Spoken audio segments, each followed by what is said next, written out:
Hello, gorgeous flower pots. It's night time with Nelly. It's Wednesday night. It's 9 o'clock. Where else would you want to be? Welcome to tonight's night time with Nelly. How are we all? Give me a like, give me a love, give me a share. Are we okay? Where are you watching me from? Let me know in the comments. Alex Lee says, hi Nelly from Nottingham.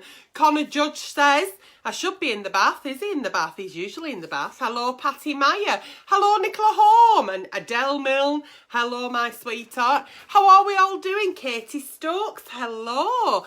Dee McChrystal from round the corner. How are you doing, flower? Stephen Freeman. Make sure Connor hasn't drowned. Carly Q Honky Fletcher. Hello, good evening. Good evening, Dion Capstick. Lots of lovely flower pots are joining me this evening on a Wednesday night at 9 o'clock. Sean McCabe, hello, good evening.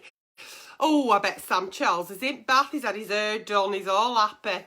Hello, Marsha Lukes. Lovely, my gorgeous flower pots are joining me for tonight's night time with Nelly. I actually said to Olivia not long ago, don't want to do night time with Nelly, but I get like this sometimes because I get tired and I think I've got to wait till 9 o'clock before I can actually do night time with Nelly, because there may be talk of a sexual nature throughout and there will definitely be strong language throughout. So Sam Charles says, wow, this week has been shit. Oh, well, hopefully I'll be able to cheer your week up. Hello, Emma Louise, and hello, Carol Witherspoon from Essex. So once again, give me a like, give me a love, give me a share. Okie dokie. So lots of people have wrote into the page for Nighttime with Nelly's or for Sunday service. So should you have a problem shared is a problem solved. Please keep writing into the page. I also have introduced a new service. If you want some alone time, private time, personal time, a one-to-one with your Auntie Nelly, then it's as simple as emailing me on antonella@antonellauncensored.co.uk, and that will give me an email, let me know what you want, and we can have a one-to-one.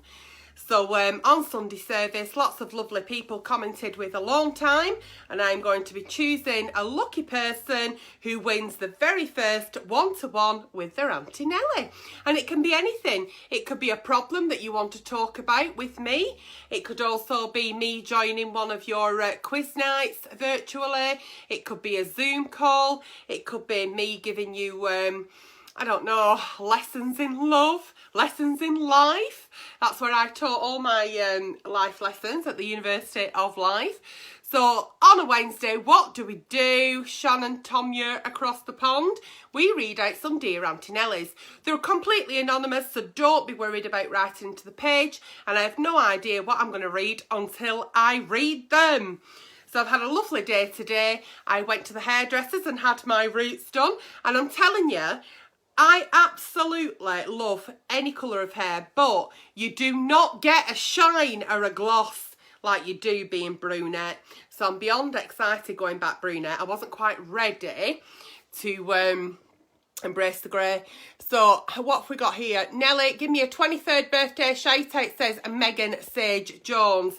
Happy birthday for Friday, Megan. Happy birthday. Taylor Marie's in North Dakota. Shirley Goodenough is in New Zealand. So once again, good morning, good afternoon and good evening, wherever you may be watching me from. Hartley is absolutely fine. Diane Hartley, thank you for asking. So shall we start off with the very first Dear Auntie Nelly of the evening? I think we should. Okay, so once again, talk of a sexual nature, strong language throughout. If this is not your bag, off you fuck now.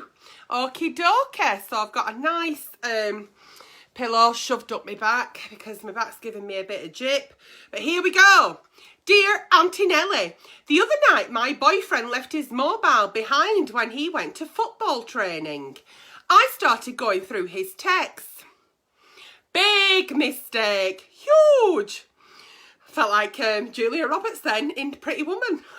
Started going through his texts and found one from a girl he works with who said, I can't have sex tonight anyway as I've got my period. It made me feel sick. And when he got home, I accused him of having an affair. He denied it totally and said he was the one who should be angry because I was spying on him. I want to believe him and there weren't any other texts to or from her. But why on earth was she telling him that? Right, so I'm always saying this. Be very, very careful what you want to find when you start snooping in other people's things. So you must have had suspicions in order to start spying on your boyfriend's mobile phone, because my partner could leave his mobile phone out, his laptop, his wallet, whatever personal possessions. I couldn't give a flying fuck. Not interested. And do you know why? Because I trust him. So does it really matter that the girl can't have sex that night because she's on a period? You don't trust him. There is no trust in this relationship. If we have no trust, we have no relationship. So what you need to do is apologise for going through his personal stuff, absolutely. But ask yourself the question, why did you feel it was absolutely right to go through his stuff? Now, whether that message went to the wrong person and he absolutely denied it and said, I don't know why she sent that, it's not for me anyway, it's only that one message. Is it only that one message because he deletes everything she says, therefore there's no other messages? Because if we're deleting things, we're hiding things, we're cheating. That's what I want you to think. Why did you go through his phone? What are you suspicious about? What's not been acting right? What's not been right in your relationship? So that's what I would be asking. And that's what I would be sitting down and having the conversation about. Apologise and say, I shouldn't have gone through your phone. You're absolutely right. I should have asked you and said, look, things are not quite right lately and I've got suspicions. I went through your phone. I found that. It added to my suspicions. But without trust, we've no relationship. So you need to be finding out why you didn't trust him in the first place to be going through his phone, okay? Because we don't just pick up people's phones and look through them for absolutely no fucking reason, okay?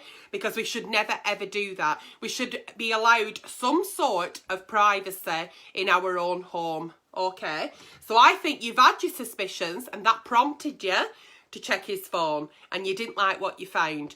And the reasons, 99% of the time, there's no other messages there, because when we get messages that we're not supposed to have, we delete them. Okay? Moving on. Oh, what have I done here now? Dear Auntie Nelly, my boyfriend keeps saying we should try food sex. Food sex? Sex and food? I'm all ears. I've decided to surprise him for his birthday by laying on a sexy feast. But I don't really know where to start. Do I just make my body a table so he can eat different types of food off me? But he's not into fruit or whipped cream. And I don't fancy being laid on a table with a large Big Mac meal on me. That's his favourite. Any suggestions? Okie dokie. So, rather than, surprising him for his birthday with you laid out on a trestle table and you've got a Big Mac on your head and a fucking quarter pounder in your gob and 6 chicken nuggets trying to hide your vanity, no. What I would do is revisit the conversation of food sex and say, look, I've been thinking about food sex. What are you thinking? I think of food sex as like whipped cream and fruit, but you don't like that, do you? You know, and I don't want to lay on the table and look like a big fucking Big Mac. So how do we approach this? And he may say, no, I know, but I'm thinking about other stuff. So it's about, rather than actually surprising him and getting it completely fucking wrong, because he don't like cream and he don't like fruit, actually discussing it together and saying, what can we do here? Where do you want to dip your chicken dippers? You know, there might be lots of things he's thinking about. So rather than surprise him, say, I'd love to do it for you. I really want to share this. It sounds exciting. It doesn't have to be a birthday treat, okay?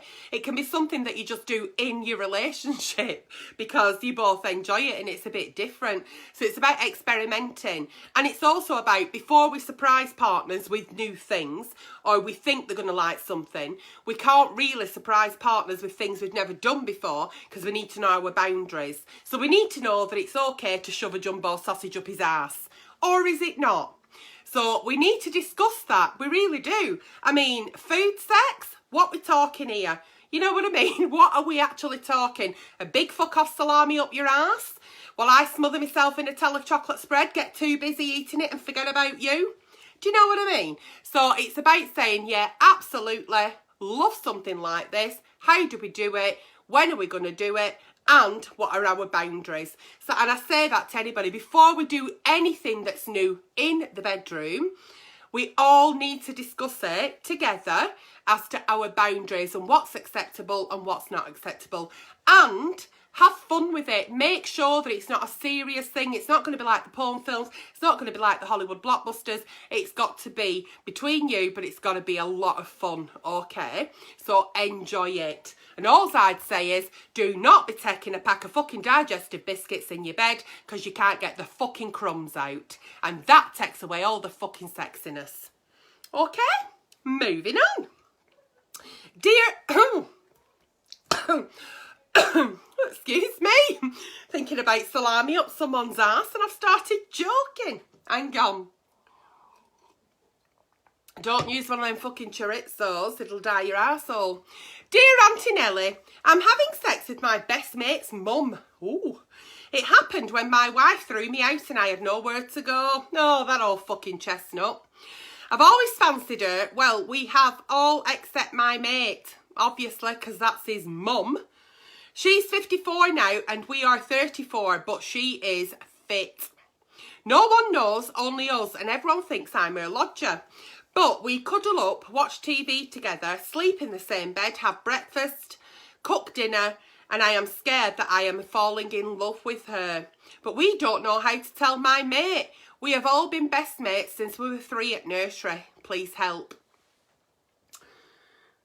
I want to know why your wife threw you out, number one. Why did your wife throw you out? This lovely woman has known you since you were 3, so to me, that's weird. Because if I'd known you since you were 3, and even if you were 34 and I'm 46 now, there is no way on God's green earth I could lay in the same fucking bed with you and fucking lay in wet patch after. Because I've known you since you were 3, okay? These things do happen. But I'd say very rarely. There's a moral compass there and she should look at you as her son. However, that doesn't make it wrong because you're not related and you're both of legal age and it's consensual. So your wife's thrown you out. You've gone to live at your mate's mum's house because she said, listen, I've got a settee for you to crash on. Don't worry, you're going through a tough time. And things have progressed from there. If you really do believe that you've fallen in love with this woman and she feels the same, and then this has gone from being no more than a bit of slap and tickle, but to a relationship, it's actually a proper relationship, then you need to come clean because your best friend, you've known him since you were 3, so you've been in his life since he was for 31 years. It's better coming from you and her than it is from anybody else because the hurt that would cause, I see a bigger problem. So that's what I'm saying. You either want to go down the road of a relationship, therefore come clean, or if it has been nothing else but a bit of fucking slap and tickle, go and get yourself a place elsewhere. Tell her your head were all over it, sure, your wife had kicked you out, you didn't know what you were fucking thinking, and can we just leave it as it were before, and I'm ever so sorry, I shouldn't have abused your trust or your friendship, and I hope things can go back to normal. That's the only way you're ever going to get out of this spot, if you don't want a relationship, okay? But if you do, tell her, you and his mum, who then you will be like the stepdad, sit him down and tell him what's been happening. And these things do happen. People can just fall in love. They can. But please to God, don't tell me that you're having sex with this woman just to get a roof over your head. Because then you've not been a friend then, have you? You're not being a friend to your friend. And you certainly don't respect this woman. Okay? So that's my only advice there. However, I don't think I could find anybody attractive that I've known since they were 3. No. Just wouldn't be something I could do. Dear Auntie Nelly, when me and my husband have sex, it's incredible. Oh, nobody likes a fucking show off flower. Sit down. He's a fantastic lover, always has been, and he can last all night. The problem is it's only happening once about every month. Every 4 months, sorry, it's my glasses. Every 4 months. I've tried to be sexy. I have tried touching him and kissing him. But he turns over and says, night, night, beautiful. But when sex does happen, it's because he's decided. I have asked him if there is a problem and he said no. He's just not as highly sexed as me. And it's about the quality, not the quantity. And that people only have sex a lot the first year they've been dating. We have been married 3 years now. So is that true?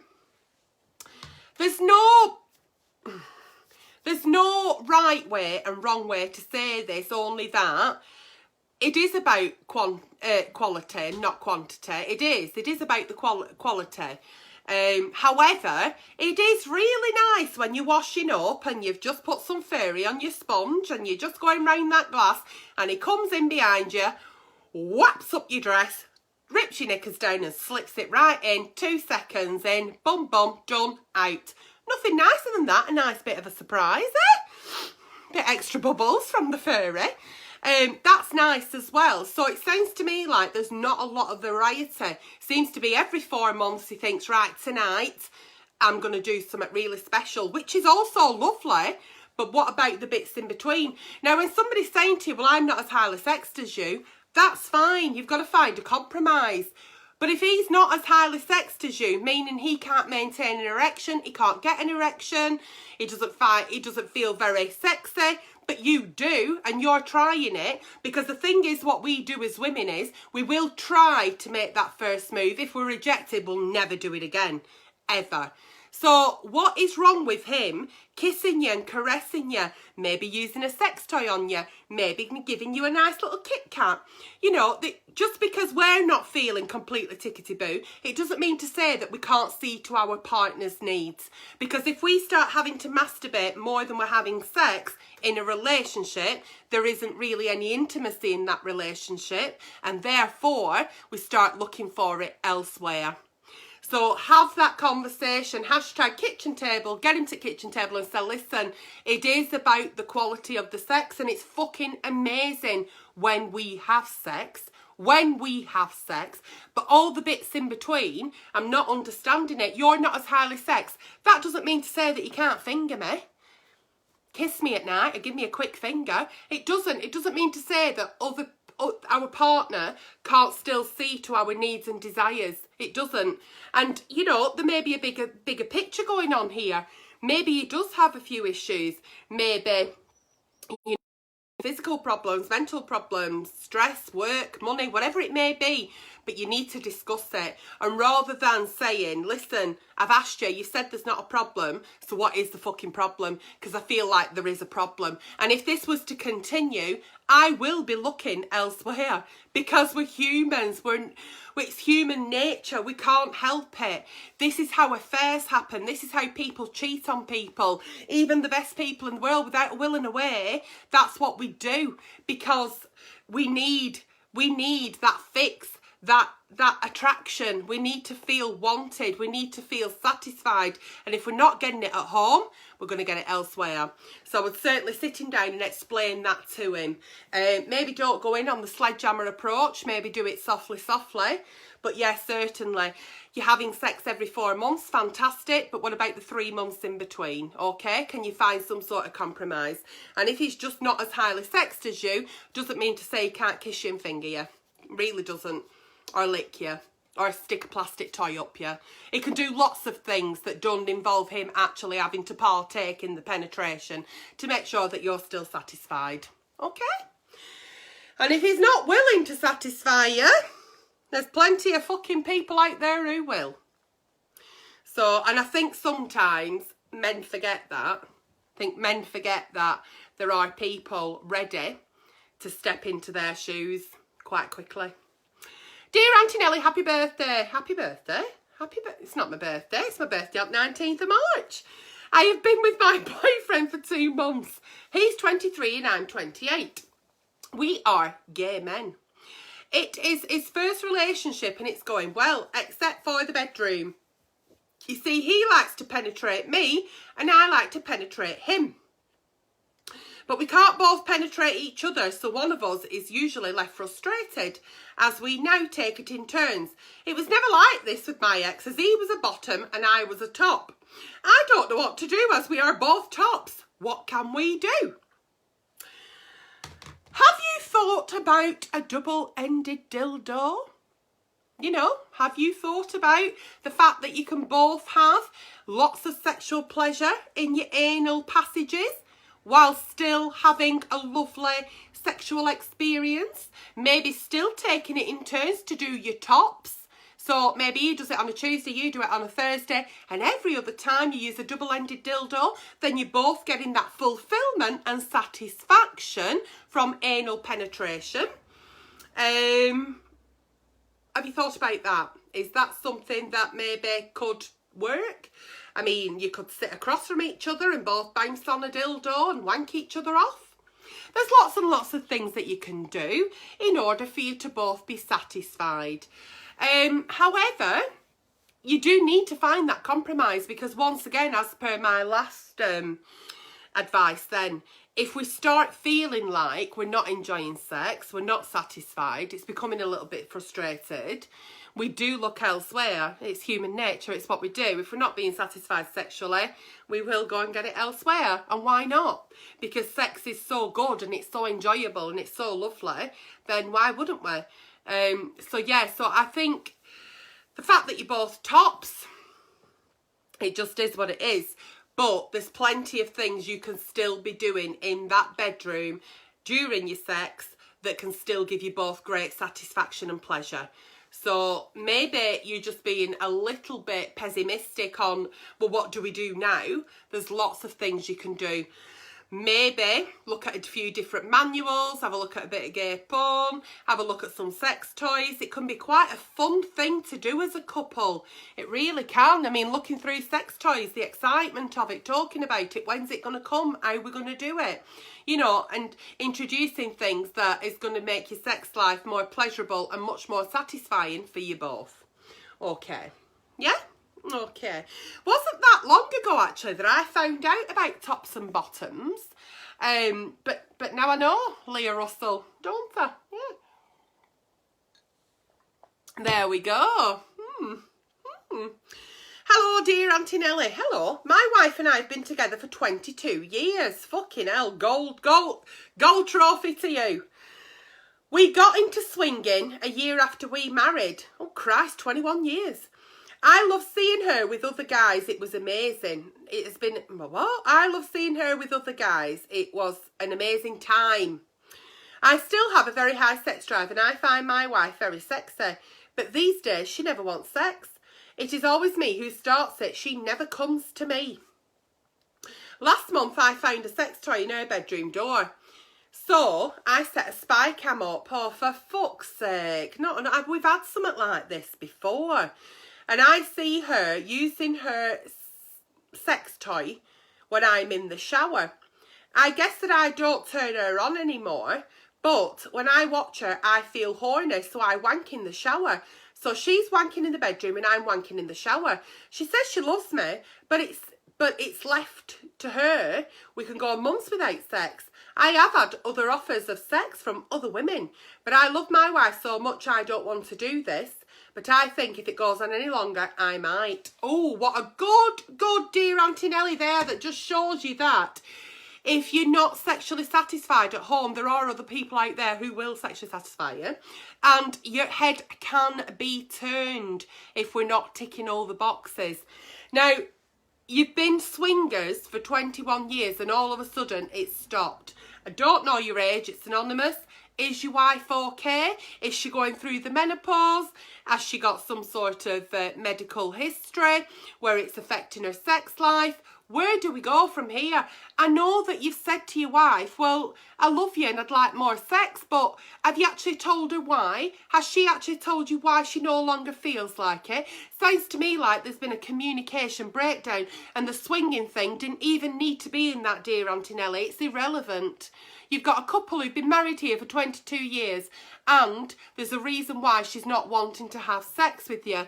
Because if anything, she's been very sexually open and she's enjoyed sex in the past. So, Do not tell her about the sex toy, the spy cam, okay? Keep that to yourself, because I do feel that if we're actually setting up cameras without other people's knowledge, it might be a crime. So take the spy cam down, and I don't want you to use it again, okay? As for her wanting to use a sex toy, masturbate, whatever it may be, women who have sex every single day and are sexually active and are sexually satisfied still use sex toys and still masturbate. There is absolutely nothing wrong with giving your body self-pleasure, okay? I want to know why your wife has gone off sex with you, or why she's gone off sex in general, and that's what you need to be asking her. You need to seriously sit your wife down at the kitchen table, hashtag kitchen table, and you need to say, listen, sweetheart, let's not talk about sex. Let's not talk about the lack of sex. I want to know why. What's happening? Are you okay? What's going on? What is going on? I'm worried about you. And I think sometimes just by being so honest and open with your partner, it lets them open up slightly. And there might be a million and one things that are going on in your life that you don't know about, because you may be so blinkered thinking, are we going to have sex tonight? Do you think she'll have sex with me? She might want to have sex with me. I hope we have sex tonight. And you may be missing something else that's actually going on. So please, please, please get fucking rid of the spy cam, because we shouldn't be spying on anybody. When that person is in the bedroom or the bathroom, wherever they may be, they're having personal time, respect them for that. You've been with your wife for 22 years, she deserves that respect, okay? Anybody deserves that respect. Get rid of the spy cam. The fact that she's got a sex toy and she's using it doesn't mean anything. It does not mean that she no longer fancies you or finds you attractive. There's a bigger issue going on here. So I need you to speak to your wife, and I need you to find out why. It's all right writing into me, but I'm not your wife, and I don't know why she no longer has the urges or desires. Okay? Moving on. I'm looking round now thinking, have I got a fucking camera in here that I don't know about? Jesus. What have we got here now? Dear Auntie Nelly, please could you give me your advice, opinion on something? I can. I'll try. My husband and me have been together 6 years. We have a wonderful, happy and loving relationship. Lately, we have had talks about reintroducing other people in our sex life, and this is something we are both open to. However, I worry that once that line has been crossed, there is no going back. I worry it may change our marriage. Have you ever been in a similar situation? And I'd appreciate any advice you have to offer. Reintroducing other people into our sex life. So it's something you've done before, am I correct? So you've been together 6 years and now you're thinking, coming up to 7 year itch, shall we start swinging again? You're worried about how that may change the dynamics. Are you a jealous person? Do you trust your husband? Are you going to see other people together? Is he going to start seeing people behind your back that you didn't know about? Is he going to go on meets when you're at work and you're too busy to go? We need boundaries. We need rules. The fact that you're questioning all this says to me that you're not comfortable. You're going to open a can of worms here. I'm not psychic. I'm not fucking septic peg by any means. But it's something you've done in the past. You've been married for 6 years. Work on your marriage. Why are you looking to introduce new people into your sex life? What is happening in your sex life? What is missing? What is missing between you? Before you start introducing new people, which is fine if that's what you want to do, what is it that is making you want to do that? Why are you not enough for each other? That's all the questions you need to be asking. These are all the conversations you need to be asking with your husband.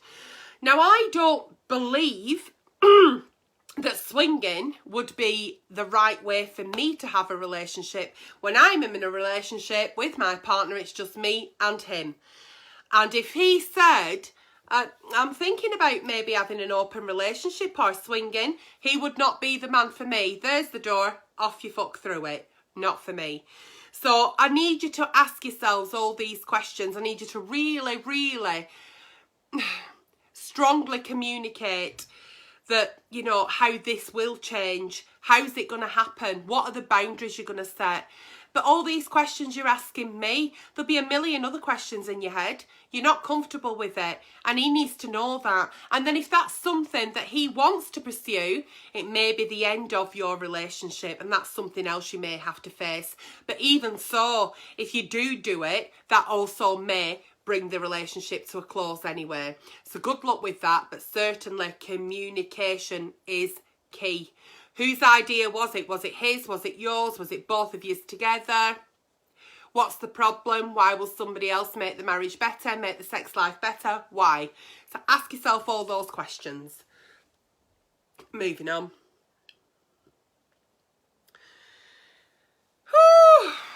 It's hot in here, you know.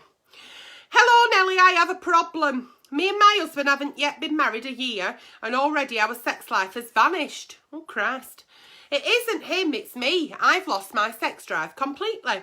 We have been arguing a lot about money, which is not a turn on, and I started to dread getting into bed with him in case he tries it on. Oh, God. I want our marriage to work, and I want to look at him and think, "Fwah," but I don't, and I feel stuck as I am never in the mood. What can I do? Please help. Once again here, a married couple, not even been married a year, and they're no longer having sex. I want to be having sex until the day I die. I can't imagine a relationship without sex in it. I could not be in a sexless marriage. Quantity over quality, absolutely, but I certainly want to be having sex with my partner. I want that intimacy. I want us to be close. Now, you're saying you're doing a lot of arguing. Arguing's not good for anybody. It really isn't. And it's not very sexy. And the fact that you're talking about money or falling out about money, that's not very fucking sexy. So what we need to do here is, you're looking at your husband and you're thinking, oh, fuck off, I'm not going to bed if he fucking touches me.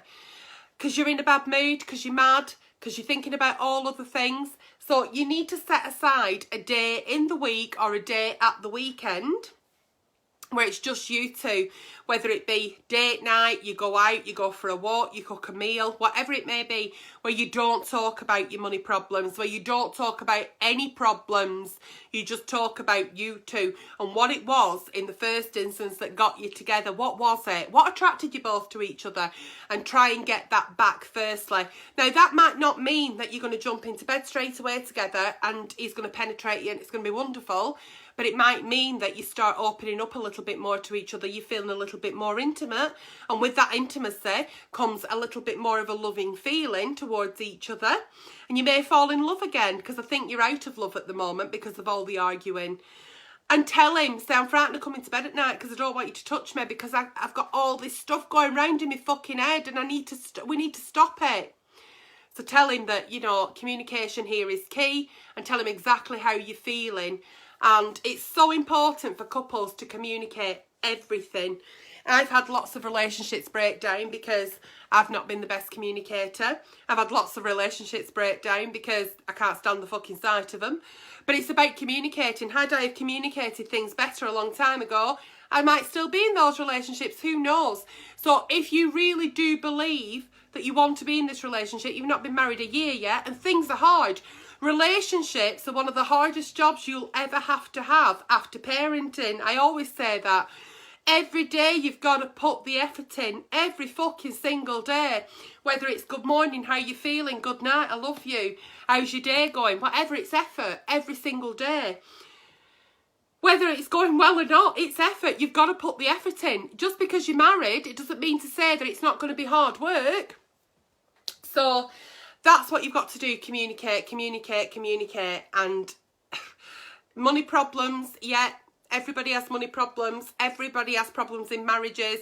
Things are a bit fucking shit when you've got to talk about the gas bill, the water bill, the TV licence, where they're getting the fucking, who the next mobile subscriber's going to be. It's shit. It's not sexy. So you've got to find that night where you can just be sexy. And that doesn't mean to say putting lingerie on and parading round bedroom, swinging off fucking wardrobe. It doesn't. It means about doing things just for you two that's nice. That's nice, that you enjoy doing. Holding hands, cuddling, giving each other a kiss, doing something nice like making a nice your favourite meal and sitting at kitchen table and lighting a fucking candle.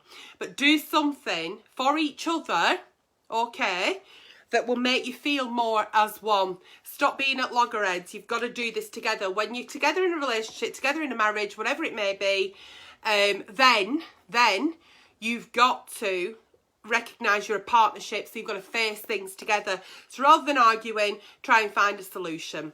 And remember what it was that got you together in the first place, okay? And go back to those things. Remind yourselves of it. And believe me, you've only been married a year. You're going to go through lots of different things in your marriage if you remain married.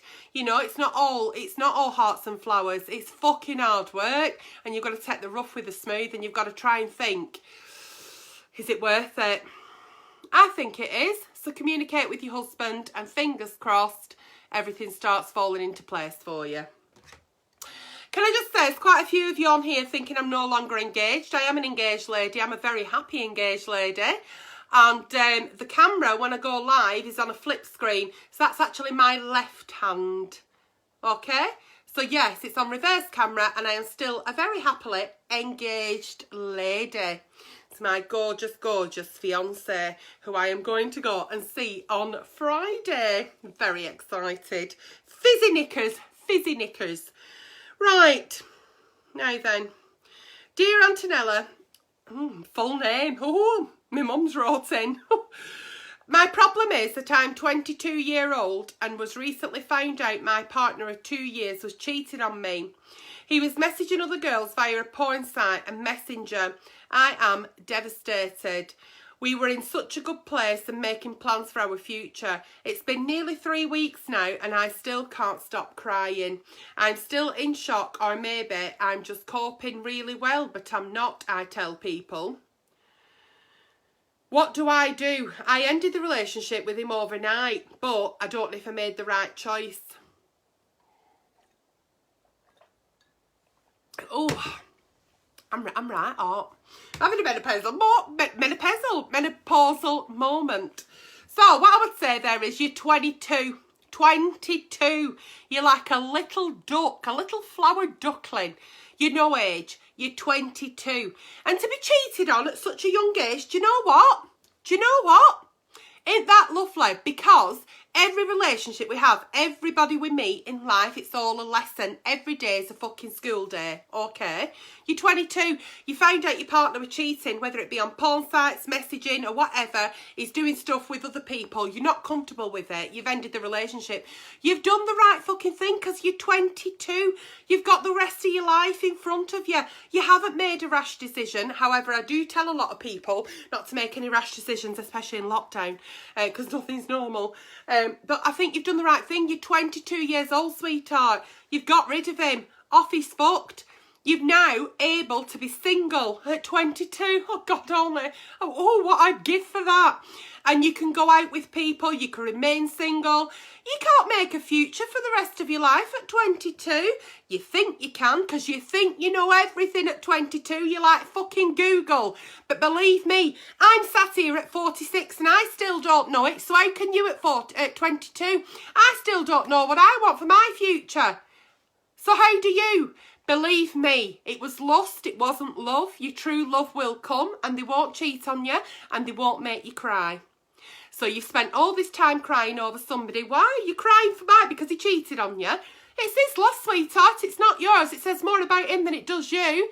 So, have the chocolates, have the biscuits, have the Nutella chocolate spread, have the rosé wine, eat the ice cream, do the face mask, watch Bridget Jones, cry yourself to sleep to Celine Dion, get it out your fucking system, and then get up, head up, tits out, and fucking run the day. Don't let the day run you, and certainly don't let another man make one more tear fall from your beautiful eyes. 22, off he fucks, hashtag bye Felicia. You've done the right thing and I'm proud of you. Moving on. Hi, I need some really good advice. Oh God, I don't know if I give good advice. I just hope for fucking best. I've been in a relationship for a year now and we've got on great and loved sex and tried lots of kinky stuff. Oh, the other night he said to me, would you like to shit and piss on me? Here we go. I was really shocked. I would piss on him, but I said, no, I will not shit on you. I said to him, are you joking about the shit? And he said, no, I want you to shit on me. I am in shock. I felt sick. Should I leave him or should I just say I will just piss on him? Please help. Right. We only ever do in the bedroom with our partners what we feel comfortable doing. Okay.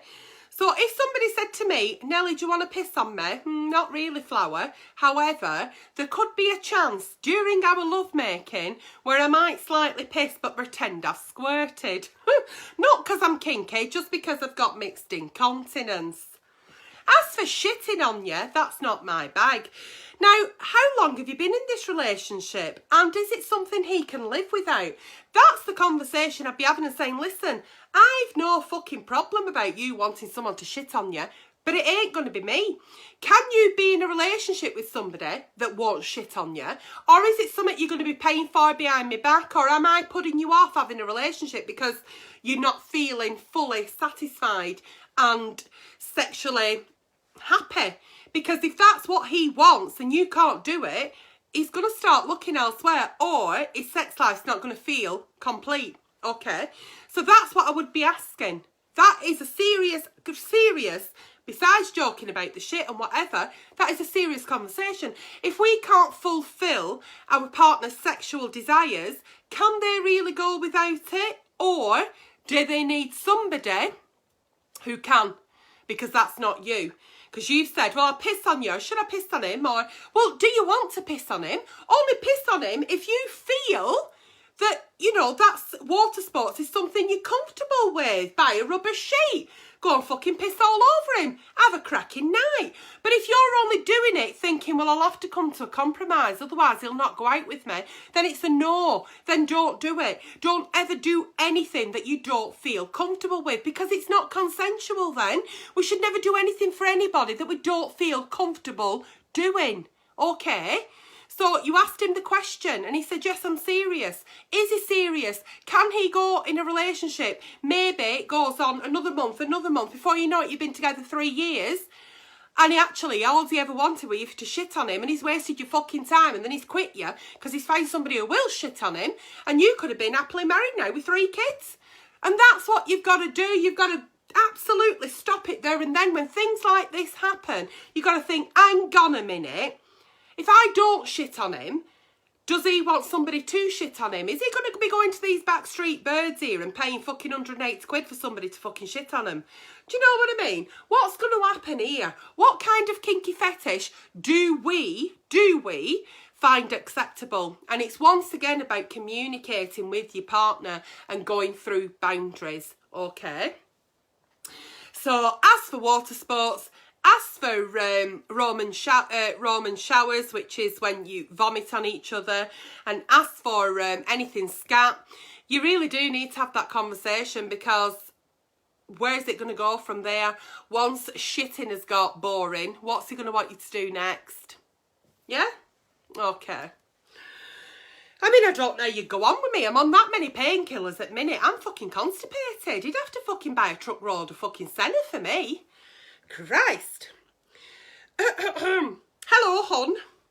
One thing you should never do when you message your Auntie Nell is call me hon. But I've read it now, so I shall continue. I met a nice man and we've been dating for a while. We moved in together and got engaged. He told me the other night he likes to be an adult baby. Oh, for the love of Jesus, God and fucking angels and all the fucking disciples. Where are we going with this tonight? He likes to be an adult baby. He told me it turned him on. He started wetting himself and calling me mummy. I find it weird. What is your opinion? He should have told me this before we got serious, don't you think? Am I being unreasonable? Absolutely not. No. He's got out with you. You've got engaged. You've moved in together. And then he decides to tell you that he likes to wear a fucking pack of Pampers at night and fucking piss himself while sucking in your tits and calling you mummy. That is weird. You're not being unreasonable. And he's a fucking slimy little cunt for not telling you. I mean, we all have little bits of secrets. Do you know what I mean? We all keep 1 or 2 things in the closet and hope they never come out. But shit like that, absolutely not. No, that is definitely weird. He should have told you that in the first instance. And that's once again couples not communicating. Couples not communicating and setting the boundaries. Couples not talking to each other about what's acceptable and what's not.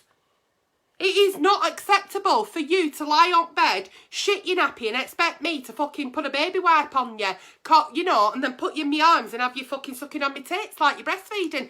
It's not acceptable. These are conversations we need to be having. They can be done in a very jokey way, but it's about talking to your partner and saying, I never want a dick up my arse. Oh, well, I love that. Well, I don't, so I'm not for you. Oh, well, I'm not bothered. I don't have to do it. Fine, then. So it's about having that conversation. Have the conversation.